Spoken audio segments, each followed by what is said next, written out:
Ersid Hasanllari, ish drejtori i Autoritetit Kombëtar të Ushqimit për Tiranën, u mor në pyetje në prokurorinë e kryeqytetit si pjesë e hetimit për skandalin e helmimit të studentëve të Akademisë së Sigurisë, pasi konsumuan ushqimin e dërguar aty me shërbim nga kompania Soria L, administratorja e së cilës Alma Tafani mbetet në arati dhe kërkim policor. Ky është momenti kur njeriu që ishte në krye të autoritetit që ka për detyrë të garantojë sigurinë ushqimore për qytetarët e kryeqytetit la prokurorinë e Tiranës, pasi dëshmoi përpara prokurorëve që po ndjekin skandalin e helmimit të policëve të rinj dhe shkelje të dyshuara.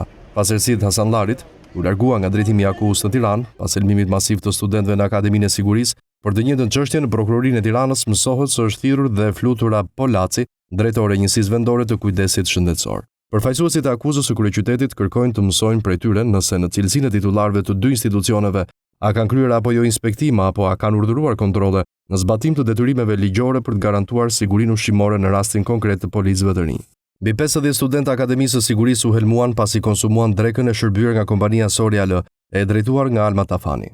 Analiza treguan se disa produkte rezultuan të kontaminuara me bakterin Escherichia coli dhe Staphylococcus. Menjëherë më pas, Autoriteti Kombëtar i Ushqimit ka deklaruar ndërprerjen e aktivitetit të kompanisë. 2 punonjës të kompanisë u arrestuan, ndërsa subjekti Soria L u gjobit me 1.500.000 lekë për ushqim të pasigurt dhe kushte higjieno-sanitare, thuhet në vendim. Administratorja e kompanisë Soria L, Alma Tafani, u shpall në kërkim policor menjëherë pas skandalit dhe mbetet ende në arati.